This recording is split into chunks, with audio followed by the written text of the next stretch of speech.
As the bone wore out, the sole corium just kind of schmoozed up that way, and so it grew sole out like this. Because I know a laminar wedge, and this is not one. And look how much of the bone is worn. Look at the angle of the bones. That's amazing.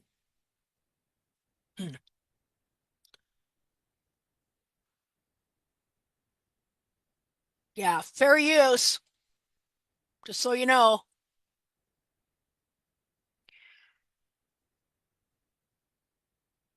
Let's see. I don't know whose stuff we're using here.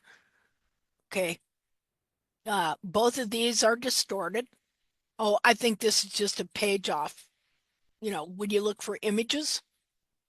Okay, so um, hmm, images may be subject to copyright. Okay, well, fair use.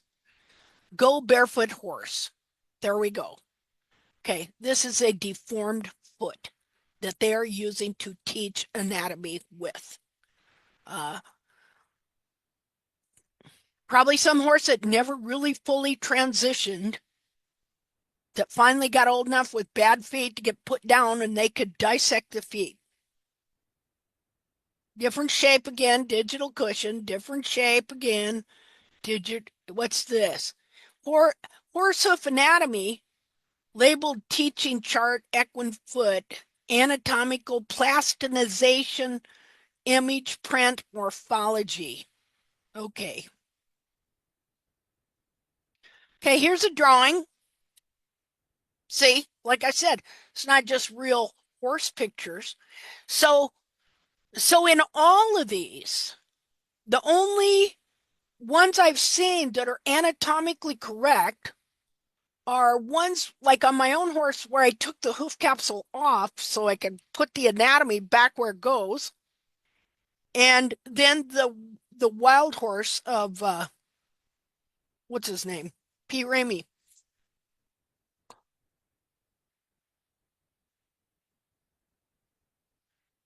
See how, okay, here's a diagram.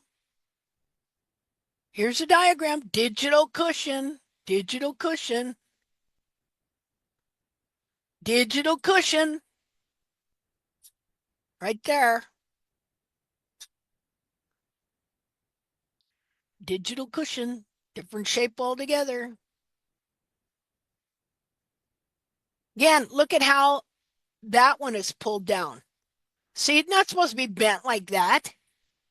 So this has been pulled down from here all the way. But the thing is, too, how the frog is pulled down and shoved under the foot.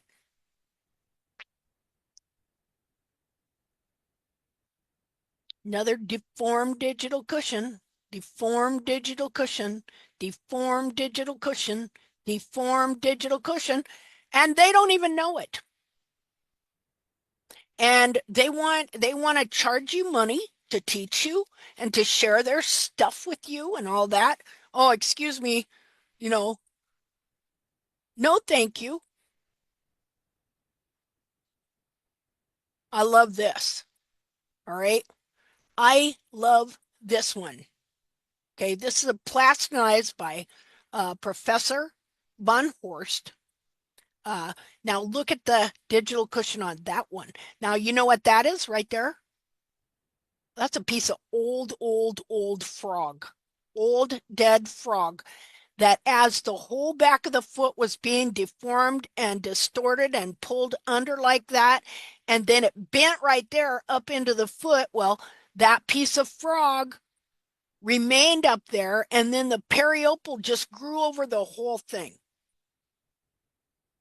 This one is an awesome example.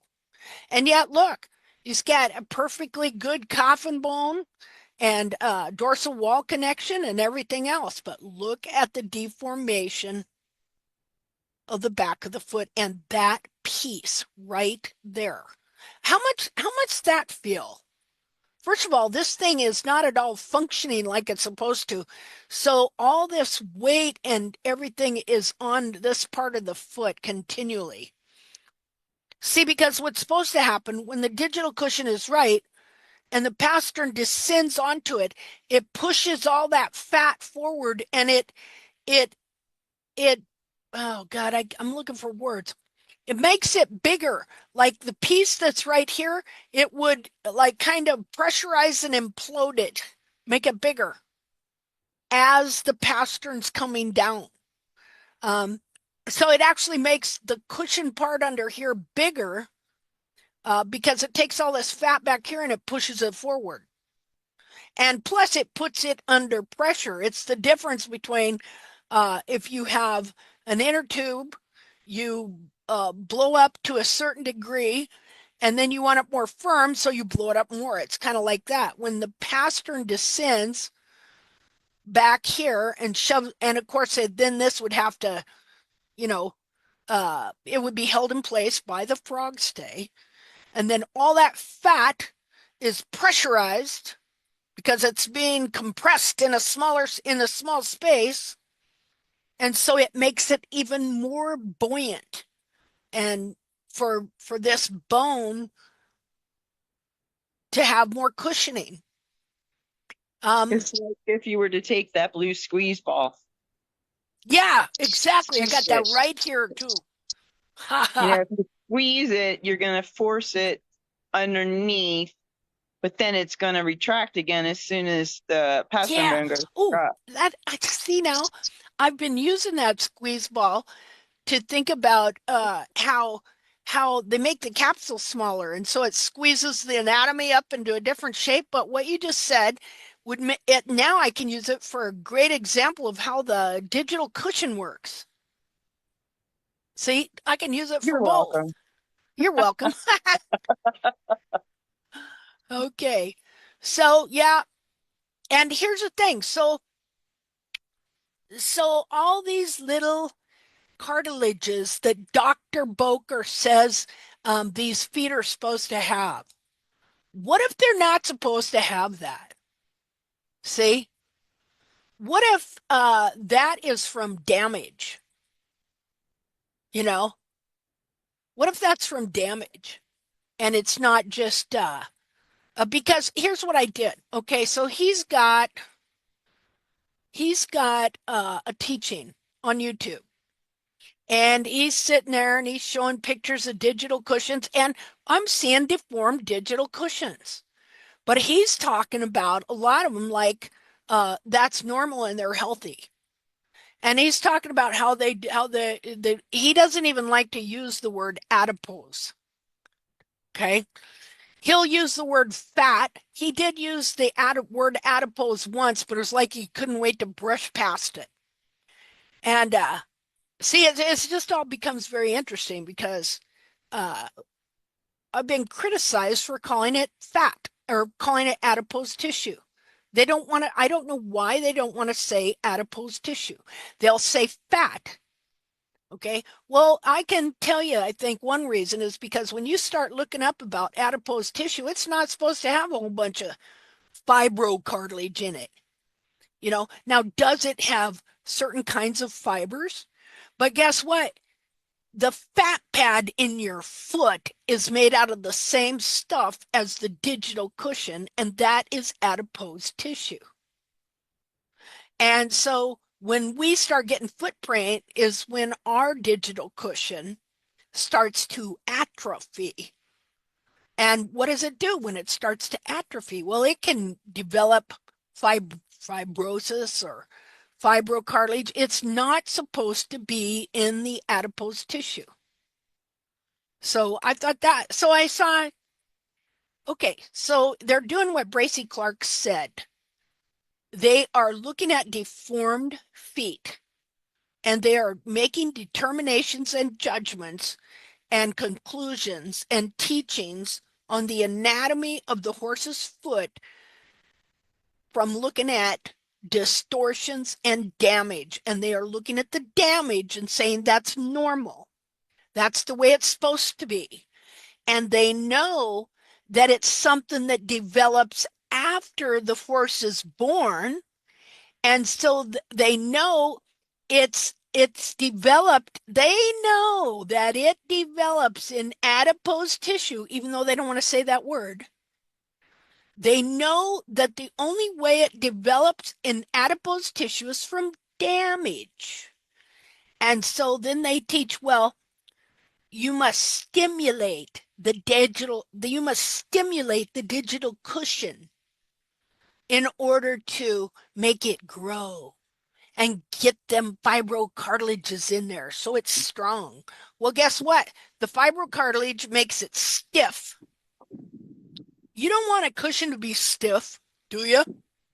No, you want it to be buoyant and soft. Hey, I And just had so, a thought while you were talking about all this adipose tissue. That's the same thing as in breast tissue, right? yeah, So when you go for a mammogram, if anybody still does that, um, I noticed as I get older and I go in for them, I'm developing more fibrous tissues in my adipose tissue. yep, So as I'm getting older and things are breaking down, whatever, mm-hmm, age will do that. But it's funny because, breast tissue changes in the exact same way. yeah, So, they start finding fibers, start finding like pockets of hard stuff, which makes it very difficult for them then to screen. But the breast tissue does the exact same thing, breaks into fibers and, cysts and all sorts of stuff as we age or we're wearing the wrong bras or whatever. But yeah, it's the exact same material. And I'm sitting here thinking like, oh, that's exactly what the doctors keep talking about. yeah, yeah. Adipose. That's great. Bring that up, you Well, know. it's the same tissue. The damage is being occurred differently, but it's Mm-hmm, still the same kind of damage. And the older we get, and things just gravity, whatever, um, they keep saying that as you get older, you're going to get more and more of this fibrous material in your breast tissue. mm-hmm. And I'm like, ew. But it's no, but it's the same thing, Yeah, and you think about people with bad feet because they've been wearing the wrong shoes all their lives, and now they have to wear sneakers with 2 inches of heel foam underneath their feet. mm-hmm, Same thing. yeah, yeah. Good point. See, and you see, we need to bring it on home to things that are in our own body. Right. So, so you look here. See, these people are being taught that they're being taught to put these horses in pain because it's building up their digital cushion, when in reality, they're destroying the digital cushion and it's producing all this stuff is produced from damage. I looked up all the words, okay? I looked up the adipose tissue. I had like 20 definitions going because I was listening. Oh, here, I'll show you this. Let me show you. I'll find it. Hold on. Take a look at your doctor's teaching on the digital cushion on YouTube. Just a minute here. Okay, so Dr. Booker. Oh, first I want to show you this. Wait. Where are we at? Oh, well, just a second here. Well, let me find this first. Hold on, Dr. Booker. Okay, let's see. Share.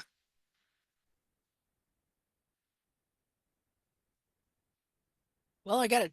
Oh, there you are. Come over here, you booger. Okay, so here we are on YouTube. All right. And here on Opponent TV 7 years ago, Professor Robert Boker, Part One, the digital cushion. Okay, so he's teaching about the digital cushion. Now, here's a fact: when you trim the heels out of these horses and you force constant frog contact, it's going to damage the back of the foot. If you're distorting it, as I can prove they are, all right, because anatomical parts have a specific shape, and I'm already working on cadavers showing what the true shape of the digital cushion is, and it has to be maintained in that shape.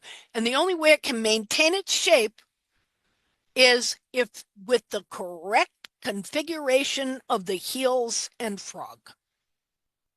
And so that is there to maintain that shape of that foot so that then the digital cushion will function correctly, which is to cushion, right?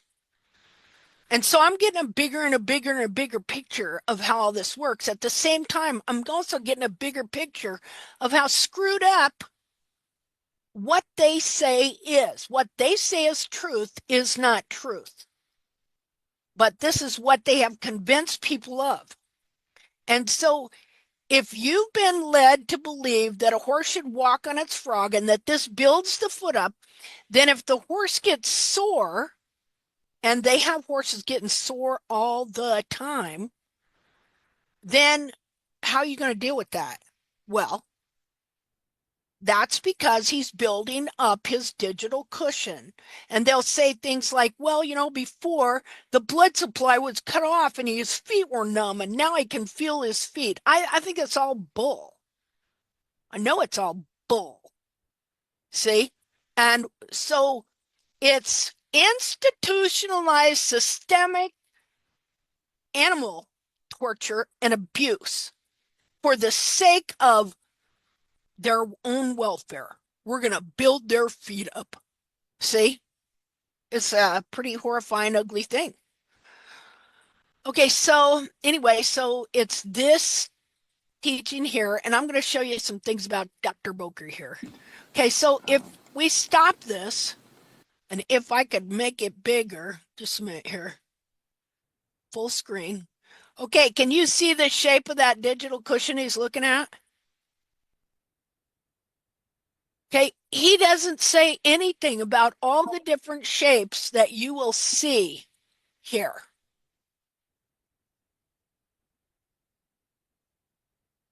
You start to see, this is the DDFT, navicular bone. You start to see more and more of these ligaments, they start to thicken. And the myxoid tissue is in between here, but it just gets smaller and Now, can smaller. you hear And I that? think it's just the myxoid tissue is contributing. Did you Yes. hear you hear him? Okay, hear how he's talking about myxoid tissue? Yeah. He wrongly defines myxoid tissue. I I started don't even looking know. up How do you spell that? M-I? myxoid. Ew. Mixoid. All right. Yeah, it's now it's deceptive because he does say it's used in cancer research. But myxoid tissue is found in tissue when it's damaged or it's got cancer or tumors. How about that? Adipose tissue is not supposed to have myxoid tissue in it. Okay? But this has myxoid tissue because look at the shape of this digital cushion. This thing has been beat to hell and is damaged beyond repair. And so, yes, it has developed all these little cartilages in it. I can see why, if you didn't know the truth, how, and you had never seen a good foot, and if you did, you didn't know what you were looking at to begin with, which is how all these people are, that uh, you could look at this and say, and if you see this everywhere, well, it's supposed to be there, and maybe the more the merrier, the more strength you've got there. Well, it's not supposed to be like that. It's supposed to be fat. And so all this fat that's been pulled down here is supposed to be up here. And when that pastern comes down, it's supposed to be retained in a very small area so that it can pressurize this whole area under here in a very soft and buoyant but firm manner to protect all these bones. So he goes on to describe myxoid tissue, and myxoid tissue shouldn't be in there. He says it's a primitive tissue that can form into anything it wants to be for the foot. Not quite. It's not stem cells. Anyway, I've been going through this and going through every single word he says to see, is that really what it is? Is that really what it is? Is that really what it is? And to me, at least at this time, it is not adding up at all. the way he's describing this. So I believe he's looking at deformed, damaged feet and thinking that's the way they're supposed to be. And so thinking this is normal, good tissue and stuff like that. That's why they don't like to say the word adipose, though. Because, see, if they did what I did and they started looking up these words and they started looking up the characteristics of adipose tissue, then they're going to find that, this stuff that's in there shouldn't be in there like that. Why is it in there? Okay, I've already told everybody that this is supposed to be in here. This is supposed to be the way it is. So now I can't go using that word, adipose tissue. And see, the reason I'm saying this, like we had a couple of gals here a couple of years ago. They didn't know each other, but they both lived in Florida and they wanted to learn to trim. Well, my big stupid suggestion to them was, well, hey, Casey LaPierre has a school down there. Why don't you just go down and learn the basics of the hands-on and stuff like that? You know? Well, they went down there, and when they mentioned me, he had a fit. He said he was fine until we mentioned you, and then he got all upset because he said, oh, yeah, she thinks that the digital cushion is like whale blubber, that it's adipose tissue. That's just crazy. He did not like that for some reason. Yeah, whale blubber is adipose tissue, just another kind.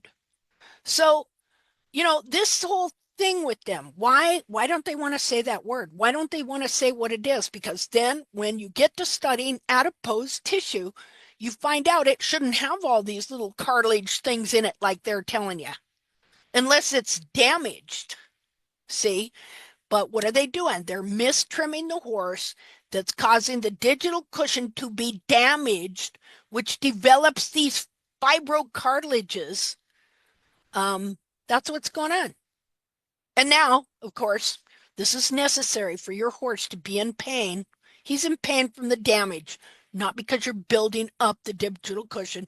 You're damaging the digital cushion. So he's got different shapes here. Here, and as you're going through this, just a minute here, he never, okay, there we go. These ligaments. You never hear him hardly talk about the shape. What about the shape? What is wrong here with the shape? But anyway, I would suggest you go and listen to this and look at the different pictures that he shows to see why doesn't he ever mention, well, look at the shape of that one. Why is it so different from this one? And blah, blah, blah, blah. You know? Well, because they're all deformed. And these guys never look at this part of the foot. So let me get out of there.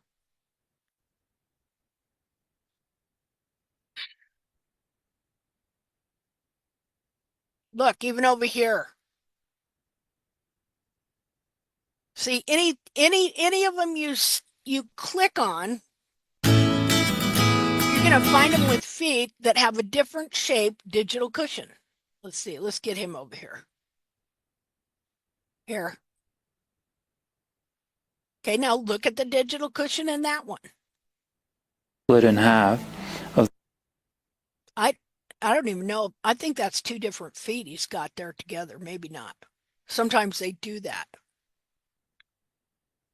We could go all down through here, all over the net, and you're going to find that they're different shape, many different shapes, because all these feet are distorted and deformed. And so they are making their judgments off of damaged feet, and they're seeing the damage as something good when it's not. It's exactly what Bracy Clark said. Now, let's go to Bracy Clark. Just a minute here. Screen share. Okay. So if you go to the Internet Archive, you type in Bracy Clark. That guy was a prolific writer. And I'm going to tell you what we are doing, We are carrying on the work of Bracy Clark. He was an innovator, and for them to even use his name for the natural hoof care horse killing movement, to even use his name, they use him and Xenophon, without even knowing anything about him.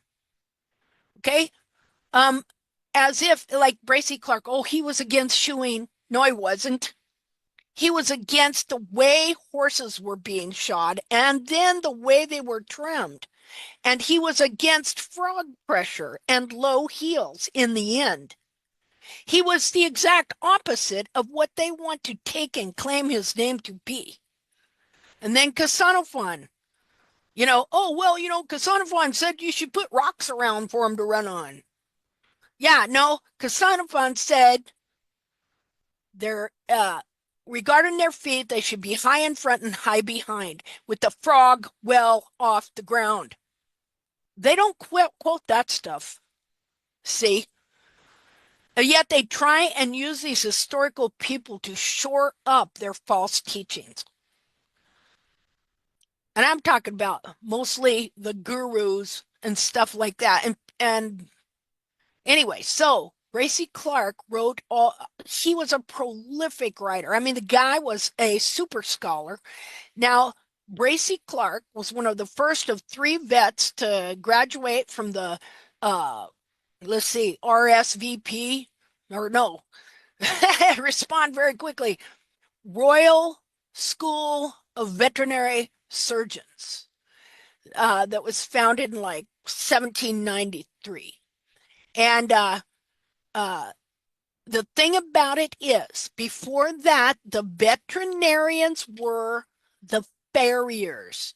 They did the horse doctoring. There were no veterinary schools. And these veterinary schools, especially this one, was started specifically for the horse. That's it.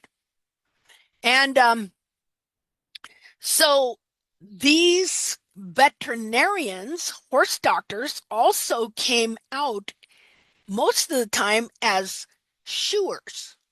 But over time, there was a separation between the formal education of the veterinarian and then the blacksmith or the farrier or the shoer. And so at the time, there's kind of this war thing going on because everybody trusted the blacksmiths to doctor their horses, and they didn't know about these new upstarts. Well, Bracy Clark was both. He was a farrier and he was a veterinarian, an official veterinarian that they just started. So he wrote prolifically.